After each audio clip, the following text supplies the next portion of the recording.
अच्छा जी, commercial preparation of sodium by Down cell. ठीक है, डाउन सेल क्योंकि स्पेशल सेल है, सेल का नेम दिया हुआ है कि डाउन सेल मेथड से हमने कमर्शियली यानी इंडस्ट्री के अंदर सोडियम को किस तरह से प्रिपेयर किया जाता है। क्योंकि हम लोगों ने स्टडी किया था सोडियम जो आपके ग्रुप 1A या ग्रुप 2A वाले मेटल्स हैं ये हाईली रिएक्टिव है, ये नेचर के अंदर इंडिपेंडेंटली फ्री स्टेट में एग्जिस्ट नहीं करते, इन्होंने किसी ना किसी के साथ कंबाइन हुए होते हैं, मिनरल्स की फॉर्म होते हैं। फॉर एग्जांपल सोडियम क्लोराइड हो सकता है, ठीक है, किसी के साथ कंबाइन है। अगर आपको प्योर सोडियम मेटल ही चाहिए तो उसको इंडस्ट्री में किस तरह से प्रिपेयर किया जाता है, तो उसके लिए जो आपका मेथड है उसके लिए हम सेल यूज करते हैं डाउन सेल।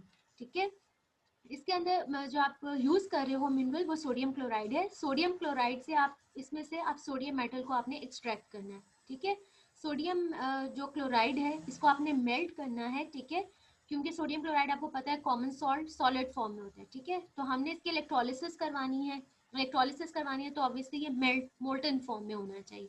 इसको अगर मेल्ट करते हैं तो इसका मेल्टिंग पॉइंट है 801 विच इज हाई टेम्परेचर। ठीक है, तो टेम्परेचर को थोड़ा सा लो करने के लिए हमने सोडियम क्लोराइड के अंदर थोड़ी सी क्वांटिटी कैल्शियम क्लोराइड की मिक्स कर देते हैं। ठीक है, उससे क्या होगा, मेल्टिंग पॉइंट थोड़ा सा उसका कम हो जाता है, 801 से 600 के ऊपर आ जाता है।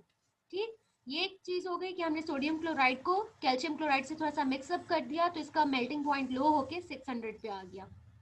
उसके बाद डाउन सेल की कंस्ट्रक्शन बता देती हूँ कि डाउन सेल किस तरह से आपके पास होता है। ये डाउन सेल की डायग्राम है। ठीक, सेंटर में ये आपके पास कार्बन एनोड या इसको हम कहते हैं ग्रेफाइट। ठीक है, graphite is the allotropic form of carbon. ठीक है, तो ये आपके पास ग्रेफाइट का एनोड है।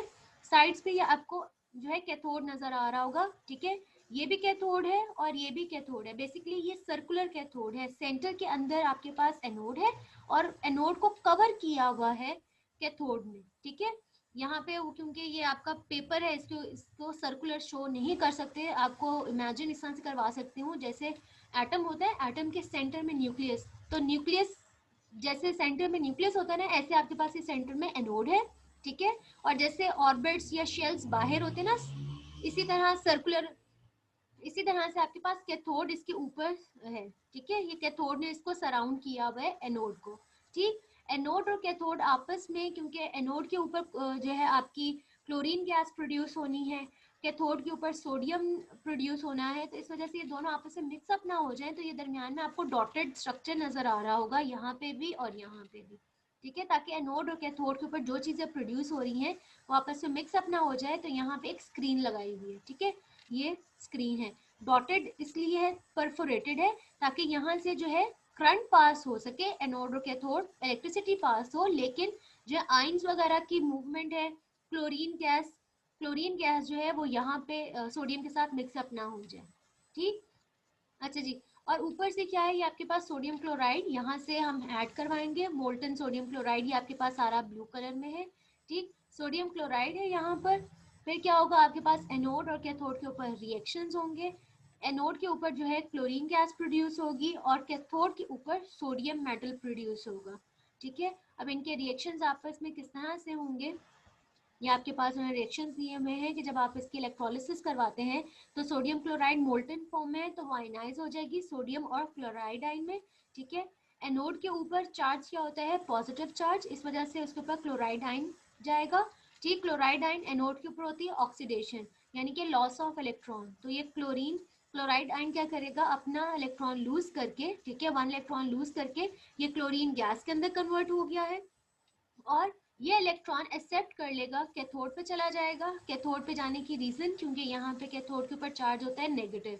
ठीक है, तो यहाँ पे इलेक्ट्रॉन और सोडियम मेटल इस इलेक्ट्रॉन को एक्सेप्ट करके ये सोडियम मेटल में कन्वर्ट हो गया, सोडियम आइन से सोडियम मेटल। तो इस तरह से आपके पास ये प्योर सोडियम मेटल, आपके पास 99.9% जो है प्योर सोडियम इस मेथड से आपके पास आता है। साथ में क्लोरीन गैस प्रोड्यूस हो जाएगी, साथ में प्योर सोडियम मेटल आपके पास आएगा। और टेम्परेचर कितना है, 600, आपने टेम्परेचर भी लो कर दिया। ठीक, और इस मेथड के एडवांटेजेस क्या हैं, ये आपके पास कि इसमें metallic fog is not produce. Metallic fog and जिससे ये सोडियम है मेटल है तो एक झाग सी बन जाती है, फोम सा, उस तरह की चीज नहीं होगी, मेटालिक फोग नहीं प्रोड्यूस हो रही। ठीक, और साथ में liquid sodium can easily be collected. यहाँ पे आपके पास जो ये सोडियम है ये लिक्विड सोडियम, क्योंकि टेम्परेचर 600 टेम्परेचर के ऊपर ही आपके पास लिक्विड सोडियम आप इसको कलेक्ट कर सकते हो।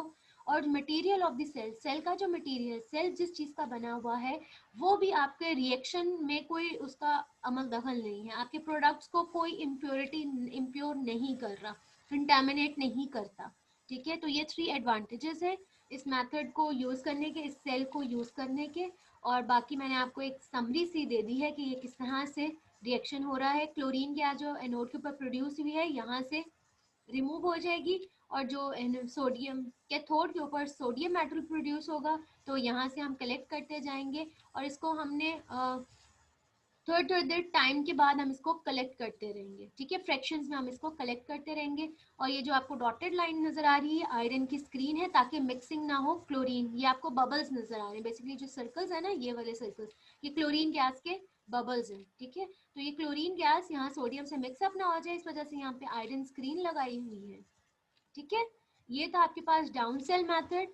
उसके बाद आज जो हम स्टार्ट करेंगे which is commercial preparation of sodium hydroxide by the diaphragm cell। अब पहले हमने क्या प्रिपेयर किया था, सोडियम को, सोडियम मेटल को। अब हम लोगों ने कमर्शियली यानी कि इंडस्ट्रीज में सोडियम हाइड्रोक्साइड यानी NaOH, ठीक है, इसको हमने प्रिपेयर करना है। इसका जो सेल है वो डायफ्राम सेल है। तो ये सेल्स के नेम बहुत इंपॉर्टेंट है। ठीक है, आपसे एमसीक्यूज में भी अक्सर दफा कंफ्यूज हो जाते हैं कि डाउन सेल है या डायफ्राम है, तो ये सेल्स के नेम्स याद रखने। क्लियर। उसके बाद प्रिपेयर करना है सोडियम हाइड्रोक्साइड यानी NaOH, लेकिन इसको भी हम किससे प्रिपेयर करेंगे, इसको भी हमने सोडियम क्लोराइड से ही प्रिपेयर करना है, NaCl सोल्यूशन से। ठीक है, सोडियम क्लोराइड से ही हम प्रिपेयर करेंगे। अगर हमें सोडियम एक्सट्रैक्ट करना था उसके लिए भी सोडियम क्लोराइड हमने लिया है। हमें सोडियम हाइड्रोक्साइड को प्रिपेयर करना है, ये NaOH को प्रिपेयर करना है, तो उसके लिए भी हम स्टार्टिंग मटेरियल जो है वो सोडियम क्लोराइड ही लेंगे। ठीक है, अब सोडियम क्लोराइड लेंगे, साथ में आप देखोगे यहाँ पे NaOH, हमें OH वाला पार्ट कहाँ से मिलेगा, हम क्या करेंगे, सोडियम क्लोराइड का सोल्यूशन बनाएंगे वाटर के साथ। तो वाटर के साथ जब आप सोल्यूशन बनाओगे तो वाटर के से आपके पास OH ग्रुप आ जाएगा और सोडियम क्लोराइड से आपके पास ये Na वाला ग्रुप आ जाएगा। ठीक है, तो इस तरह से हम सोडियम हाइड्रोक्साइड बनाएंगे। अब इस सेल की कंस्ट्रक्शन देख लेते हैं कि ये डायाफ्राम सेल क्यों है, या इसको हम डायाफ्राम सेल क्यों कहते हैं। तो रीज़न ये है कि इसके अंदर ये परफोरेटेड, आपको ये ब्लैक कलर की नज़र आ रही है, ये परफोरेशन। ठीक है, इसकी वजह से हम इसको डायाफ्राम कहते हैं। ये डायाफ्राम है। ठीक है, ये लिखा भी हुआ है एस्बिटोस डायाफ्राम। ठीक है, जो बायो के स्टूडेंट्स उन्हें पता होगा ह्यूमन बॉडी के अंदर भी डायाफ्राम होती है, और वो सेपरेट कर रही होता है हमारे अपर और लोअर ऑर्गन्स को। ठीक है, इसी तरह से यहाँ पे भी डायफ्राम सेपरेशन के लिए सेपरेट करता है, और डायफ्राम जो है ये एस्बिटोस डायफ्राम, इस वजह से इसको डायफ्राम सेल कहते हैं। अच्छा, sodium hydroxide is manufactured on a large scale by the electrolysis of aqueous solution of common salt in the diaphragm. यानी सोडियम क्लोराइड का हमने एक्वस सॉल्यूशन लेना है, उससे हम प्रिपेयर करेंगे। The cell is made up of a steel tank. ये आपके पास जो ब्लैक लाइनिंग आपको नजर आ रही है ये स्टील टैंक है। ठीक है, स्टील टैंक के अंदर एन ऑब्लोंग परफोरेटेड स्टील वेसल, ये अब आपके पास ऑब्लोंग ये वाली स्टील वेसल है। ठीक है, ये ऑब्लोंग स्टील वेसल, और इसको लाइन किसके साथ किया हुआ है उन्होंने, एस्बिटोस डायफ्राम के साथ।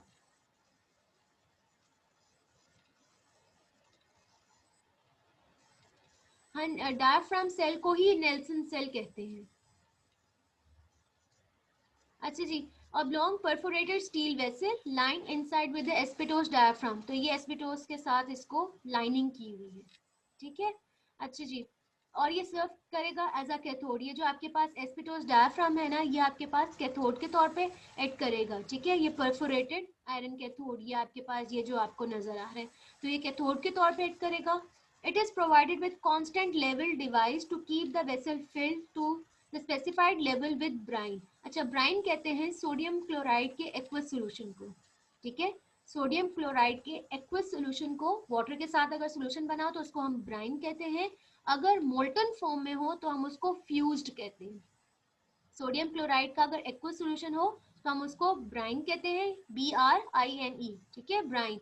और अगर सोडियम क्लोराइड मोल्टन फॉर्म में मेल्ट हुई हो तो उसको हम कहते हैं फ्यूज्ड। ठीक है, अच्छा जी, इसमें वो क्या कह रहे हैं कि इसको आपने फिल रखना है, ये वाला आपको ये ब्लू पोर्शन नजर आ रहा है। ठीक है, इसका स्पेसिफिक एक लेवल तक आपने इसको फिल रखना है। ठीक है। इसके अंदर ब्राइन यानी कि सोडियम क्लोराइड का सोल्यूशन इसके अंदर आपने फिल रखना है, क्योंकि यहाँ पे आपको नजर आ रहा है क्योंकि परफोरेटेड है, इसके अंदर पोर्स बने हुए हैं, तो यहाँ से क्या होगा, ये लीकेज हो रहा है, ठीक है, ये नीचे की तरफ मूव कर रहा है, तो इस वजह से आपने इसको क्या होगा, आहिस्ता आहिस्ता आपने इसको फिल रखना है इस लेवल तक। अगर आप नहीं रखोगे तो क्या होगा, ये नीचे जाता जाएगा, ठीक है, क्योंकि यहाँ से लीकेज हो रही है, तो आपने इसको मेंटेन रखना है।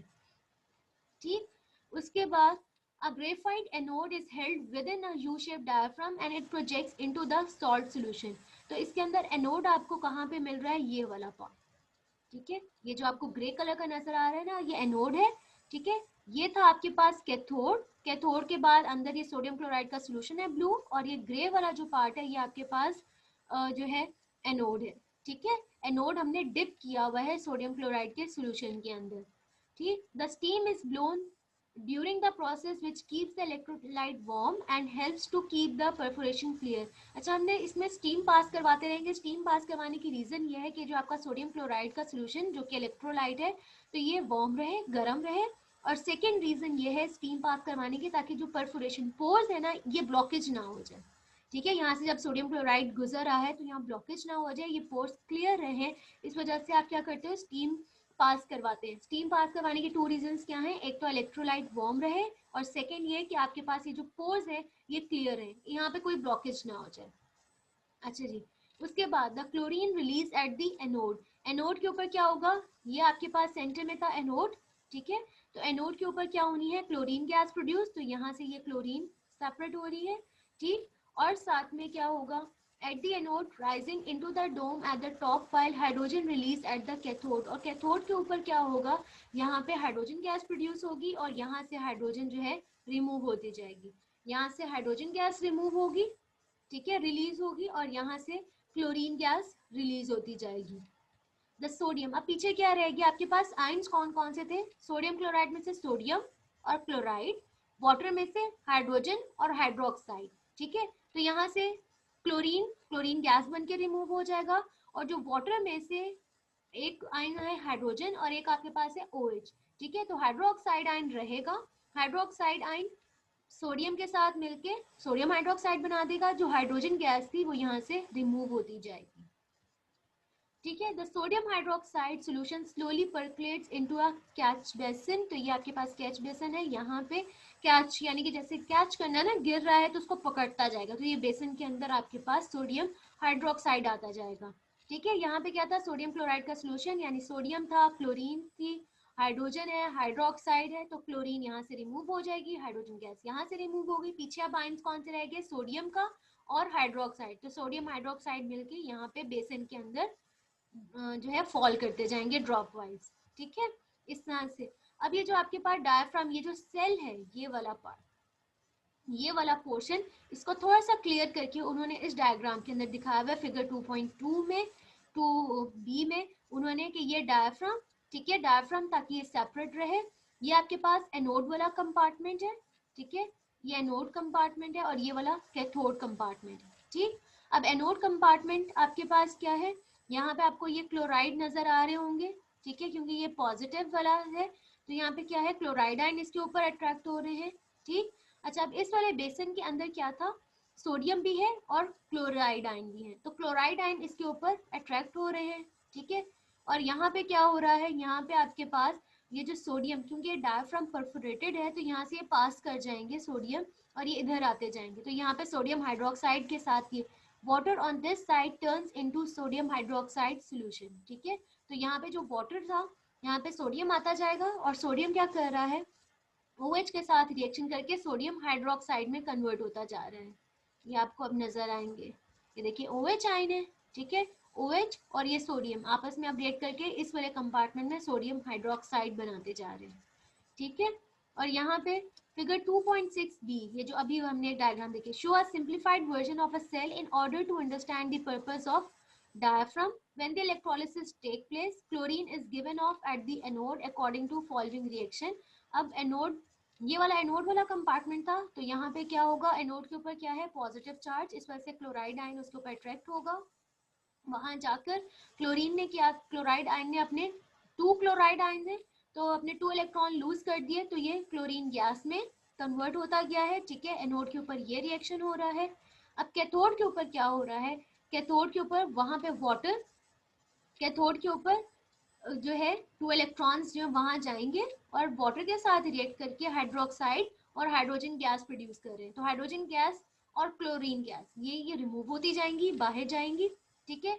और ये हाइड्रोक्साइड आयन सोडियम के साथ रिएक्शन करके, यहाँ पे सोडियम और हाइड्रोक्साइड आपस में रिएक्शन करके सोडियम हाइड्रोक्साइड बनाते जाएंगे और यहाँ कैच बेसन में जाते जाएंगे, ठीक है। और यहाँ से क्लोरीन और यहाँ से हाइड्रोजन गैस जो है वो आउट होते जाएंगे, ठीक है। ये जो एनोड और कैथोड के ऊपर क्लोरीन गैस और हाइड्रोजन गैस प्रोड्यूस होती जा रही है, ये आउट हो जाएंगे, पीछे सोडियम और हाइड्रोक्साइड आपस में रिएक्शन करके सोडियम हाइड्रोक्साइड बनाते जाएंगे, ठीक। ये हो रहा है, लेकिन अब इसके अंदर कुछ जो है इश्यूज भी हैं, ठीक है। The overall result of the above reaction is that the brine loses its chloride ion. Brine यानी कि सोडियम क्लोराइड, सोडियम क्लोराइड क्या कर रहा है, उसने लूज कर दिया अपना chloride ion and solution turns increasing alkaline in cathode compartment. वो कहते हैं जो कैथोड वाला कंपार्टमेंट है, ये वाला, ये कैथोड कंपार्टमेंट है, ये क्या हो जाएगा, अल्कलाइन, ठीक है। रीजन क्या है, क्योंकि यहाँ पे सोडियम आता जा रहा है, सोडियम हाइड्रोक्साइड मिलके सोडियम हाइड्रोक्साइड जो कि अल्कली है, तो इस तरह से ये आपका कैथोड वाला कंपार्टमेंट जो है ये अल्कलाइन हो जाएगा, ठीक है। इसकी पीएच जो है वो 7 से इंक्रीज होती जाएगी कैथोड कंपार्टमेंट की, ठीक। उसके बाद we can face two major problems during the working of the cell। Cell के वर्किंग में 2 इश्यूज आते हैं। First one is chlorine produce can react with hydroxide ion in cold giving hypochlorite ion. अब ये हो सकता है कि जो क्लोरीन गैस प्रोड्यूस हुई है, क्लोरीन गैस जो है वो रिएक्शन कर जाए ये जो हाइड्रोक्साइड आयन बना है, यहाँ पे सोडियम रिएक्ट करने की बजाय क्लोरीन गैस भी हाइड्रोक्साइड के साथ रिएक्ट करके हाइपोक्लोराइट आयन, ये आपके पास हाइपोक्लोराइट आयन, ठीक है, हाइपोक्लोराइट आयन बन सकता है, ठीक है। एक ये इशू। अब क्या होगा, अगर हाइड्रोक्साइड ने क्लोरीन के साथ रिएक्शन कर लिया तो सोडियम के साथ रिएक्शन नहीं हो पाएगा और सोडियम हाइड्रोक्साइड नहीं बनेगा, एक इशू ये है। सेकेंड वन कि hydroxide ion may be attracted towards the anode. Anode के ऊपर क्या है, हो सकता है एनोड के ऊपर जो आपके पास एनोड के ऊपर क्लोराइड आयन गया है ना नेगेटिवली चार्ज, तो यहाँ पे हाइड्रोक्साइड आयन भी तो जा सकता है क्योंकि ये भी तो नेगेटिवली चार्ज है, ठीक है। तो एनोड के ऊपर क्लोरीन क्लोराइड आयन जाने के बजाय हाइड्रोक्साइड आयन भी जा सकता है क्योंकि ये भी नेगेटिवली चार्ज है, ठीक है। Hydroxide ion may be attracted towards anode where they can be discharge, ठीक है, वो डिस्चार्ज होके रिलीज कर दे oxygen gas. Chlorine gas produce होने के बजाय ऑक्सीजन गैस भी प्रोड्यूस हो सकती है, जिसकी वजह से क्या होगा, क्लोरीन दिस ऑक्सीजन गैस में contaminate the chlorine and renders it impure. और फिर क्या होगा, क्लोरीन आपके पास प्योर नहीं आएगी क्योंकि क्लोरीन गैस के साथ ऑक्सीजन गैस भी प्रोड्यूस हो रही है, ठीक है। तो 2 मेजर प्रॉब्लम्स हैं। फर्स्ट वन कि क्लोरीन और हाइड्रोक्साइड आपस में रिएक्शन कर लें तो हाइपोक्लोराइड आयन बना सकते हैं, और दूसरा एनोड के ऊपर क्लोरीन के साथ साथ हाइड्रोक्साइड आयन भी डिस्चार्ज हो और वो ऑक्सीजन गैस प्रोड्यूस कर दे। तो इससे क्या होगा, क्लोरीन गैस भी प्योर नहीं रहेगी और ऑक्सीजन गैस भी साथ प्रोड्यूस हो रही होगी, ठीक है। तो अब इन प्रॉब्लम्स को सॉल्व किस तरह से किया है। फर्स्ट प्रॉब्लम क्या थी कि क्लोरीन और हाइड्रोक्साइड आपस में रिएक्ट ना करें, ठीक है। तो उसका सोल्यूशन क्या है, the first problem is solve by using asbestos diaphragm. तो इसलिए आपने एस्बिटोस डायफ्राम यूज करते हो, ठीक है। This keeps the two solutions separate while allowing allow sodium ions to move towards the cathode. वो कहते हैं इसीलिए हमने डायफ्राम यूज किया है, ठीक है। यहाँ पे आप देखो तो ये डायफ्राम हमने इसीलिए यूज किया है इन दोनों के दरमियान, ताकि यहाँ से जो है हाइड्रोक्साइड आयन या यहाँ से क्लोराइड आयन जो है वो पास ना करें, सिर्फ सोडियम, ठीक है। अब रीजन क्या है, सोडियम क्यों पास कर रहा है, क्योंकि सोडियम का साइज होता है, सोडियम आयन का साइज होता है छोटा, ठीक है। क्लोराइड आयन का साइज है बड़ा या हाइड्रोक्साइड का जो है वो साइज है बड़ा, ठीक है। इस वजह से क्या होगा कि हाइड्रोक्साइड यहाँ से पास नहीं करता, यहाँ से सिर्फ सोडियम आयन पास करेगा due to its small size. तो इस तरह से क्लोराइड और हाइड्रोक्साइड आपस में रिएक्शन नहीं कर पाते क्योंकि यहाँ पे डायफ्राम की रीजन, ठीक है, डायफ्राम की प्रेजेंस में वो एक दूसरे के साथ रिएक्शन नहीं कर पाते। इस तरह से हमारी फर्स्ट प्रॉब्लम जो है वो सॉल्व हो जाती है, ठीक। This movement of ions keeping the current flowing through the external circuit current. अब सेकंड प्रॉब्लम क्या थी कि हाइड्रोक्साइड आयन जो है वो डिस्चार्ज ना हो। The second problem is solve keeping the level of brine in anode compartment slightly higher. वो कहते हैं जो एनोड वाला जो साइड है उसके ऊपर आपने ब्राइन यानी कि सोडियम क्लोराइड की थोड़ी सी आपने जो है लेवल को हाई रखना है। This keeps the direction of flow of liquid towards the cathode and thus preventing the possibility of hydroxide to reach the anode. वो कहते हैं कि आपने क्या करना है, यहाँ पे अगर आप डायग्राम को क्लियरली अगर ऑब्जर्व करो ना, तो आपको ये नजर आएगा कि एनोड वाला कंपार्टमेंट थोड़ा सा ऊपर है उसका लेवल, और ये जो कैथोड कंपार्टमेंट है इसका लेवल थोड़ा सा नीचे। अगर मैं इसको यूं करें तो ये देखिए यहाँ तक आएगा ये इससे, तो ये नीचे, ठीक है। तो इसका लेवल हाई रखने की रीजन ये है ताकि फ्लो हमेशा किस चीज का होता है, from high concentration to low concentration, ताकि इससे फ्लो क्या हो, यहाँ से इस तरफ मूव करे ये, ठीक है।